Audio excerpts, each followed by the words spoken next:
Assalamualaikum warahmatullahi wabarakatuh. Perkenalkan, saya Hasbi Asidik dengan NIM 6420789, program studi S1 Manajemen, Fakultas Ekonomi dan Bisnis, Universitas Bina Sarana Informatika. Pada kesempatan kali ini saya akan mempresentasikan analisis riset pasar dan studi kelayakan bisnis sebagai strategi pembangunan usaha soto Betawi. Nah, untuk laporan ini ditujukan untuk memenuhi persyaratan HER mata kuliah studi kelayakan bisnis. Baik, pada laporan ini saya mengambil latar belakang dengan tingginya minat masyarakat terhadap kuliner tradisional, terutama yang berbahan dasar daging sapi. Usaha soto Betawi memiliki peluang besar untuk berkembang di tengah persaingan pasar yang semakin ketat. Penting untuk mengetahui apakah usaha ini dapat berjalan dengan baik dan memberikan keuntungan yang signifikan. Soto Betawi adalah salah satu kuliner khas Betawi yang memiliki rasa dengan ciri khas yang berkuah. Nah, pada laporan ini dengan rumusan masalahnya yang saya ambil yaitu: satu, bagaimana kelayakan bisnis usaha soto Betawi dilihat dari analisa lingkungan eksternal dan internal. Yang kedua, bagaimana kelayakan bisnis usaha soto Betawi dilihat dari kebutuhan pasar. Dan yang ketiga, bagaimana menentukan target penjualan yang efektif menggunakan metode SMART. Tujuan dari penelitian yaitu mengidentifikasi metode pengumpulan dan pelanggan yang efektif.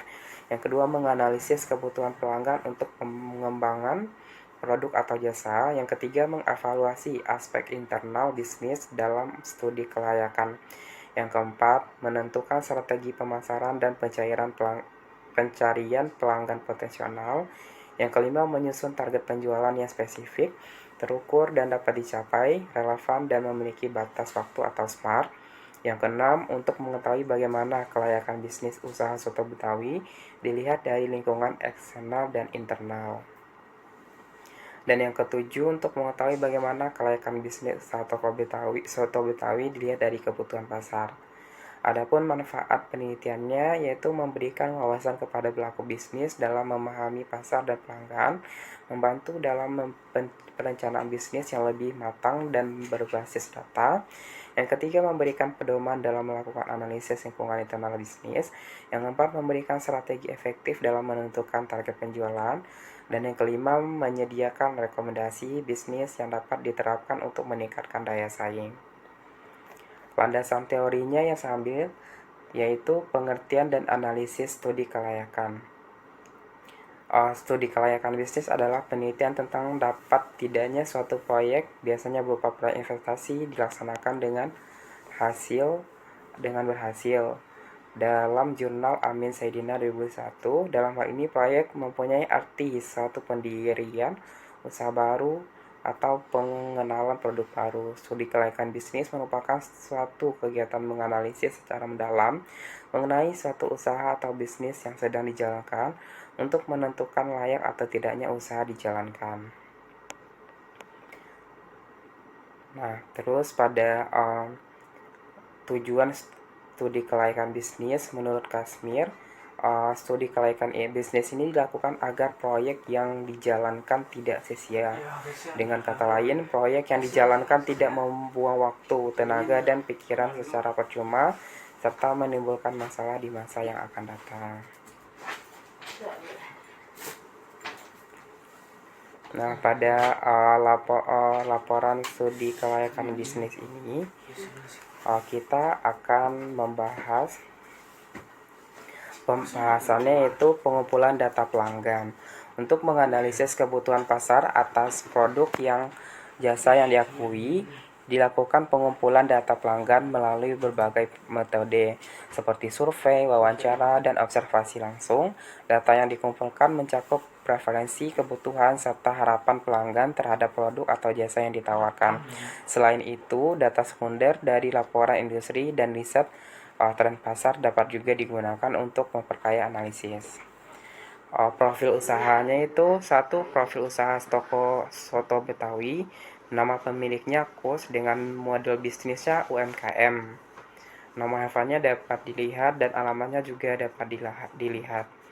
Nah, untuk sejarah soto Betawi ini, istilah soto Betawi hadir dalam kuliner masakan Indonesia sekitar tahun 1977 sampai 1978. Tapi bukan berarti tidak ada soto sebelum tahun tersebut.